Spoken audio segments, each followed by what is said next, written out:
আসসালামু আলাইকুম, শুভ সকাল। সবাই কেমন আছেন? আশা করছি সবাই খুব ভালো আছেন। আমি আজকে একটা নতুন রেসিপি নিয়ে আবারও হাজির হলাম। আমি আজকে রান্না করে দেখাবো ছোলার ডাল দিয়ে আমাদের সিলেটের যে বিখ্যাত হাতকড়া আছে সেটার খোসা দিয়ে রান্না করে দেখাবো ছোলার ডাল। তো চলেন আমরা রান্না করি। প্রথমে একটা কড়াইয়ের মধ্যে দিয়ে দিব পরিমাণ মতো তেল। তেল গরম হয়ে আসলে দিয়ে দিব তেজপাতা,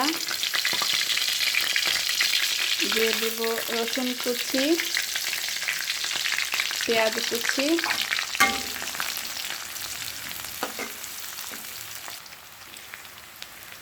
একটু ভেজে নিব এইভাবে।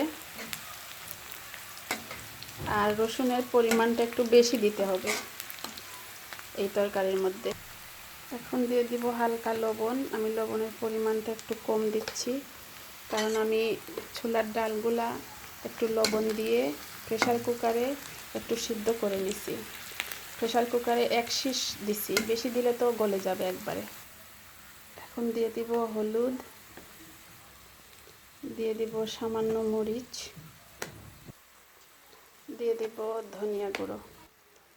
এখন একটু নেড়ে ছেড়ে একটু পানি দিয়ে দিব এর মধ্যে।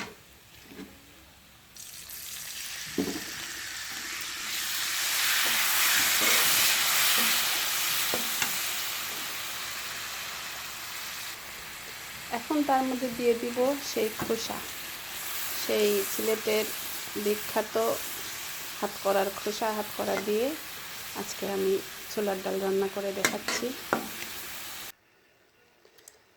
যেহেতু আমি ছোলার ডালটা আগেই একটু সিদ্ধ করে নিয়েছি প্রেসার কুকারে, তাই এটা আগে একটু পানি দিয়ে সিদ্ধ করব। এই হাতকড়ার খোসাটা আসলে এটাকে মানে মানুষ শাঁককড়া বলে। আমার শাঁককড়া বলতে তেমন একটা ভালো লাগে না, কারণ আমার নিজের এলাকার জিনিস, আমি যেটা আসল নাম সেটাই বলি হাতকড়া। দেখুন একটু জাল হয়ে আসছে। এখন আমি তার মধ্যে দিয়ে দিব ছোলার ডালগুলা।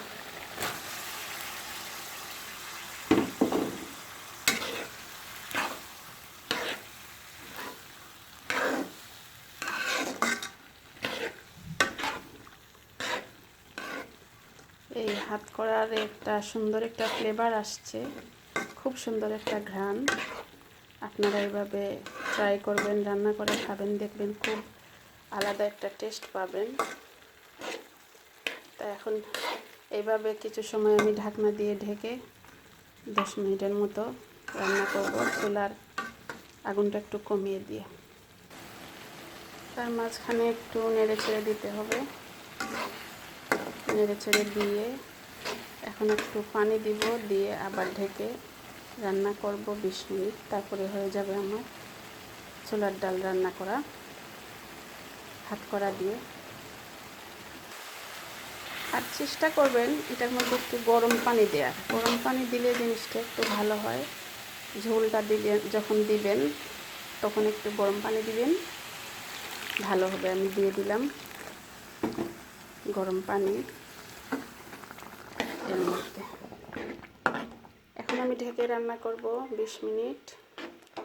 রান্না করে 20 মিনিট রান্না করলেই হয়ে যাবে আমার ছোলার ডাল দিয়ে হাতকড়া দিয়ে সুন্দর একটা তরকারি। দেখুন হয়ে গেছে আমার ছোলার ডাল রান্না করা। এখন আমি এর মধ্যে দিয়ে দিব ধনে পাতা,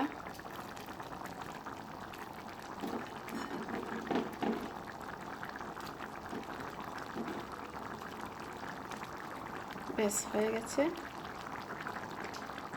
তো সবাই কমেন্ট করে জানাবেন কীরকম হলো, আর রান্না করে অবশ্যই খাবেন, ট্রাই করবেন, দেখবেন আমি যেরকম করে রান্না করছি। আর যদি আমার কোনো ভুল ত্রুটি হয়ে থাকে তো সেটা কমেন্ট করে জানাবেন। আর আমার জন্য সবাই দোয়া করবেন। আল্লাহ হাফিজ।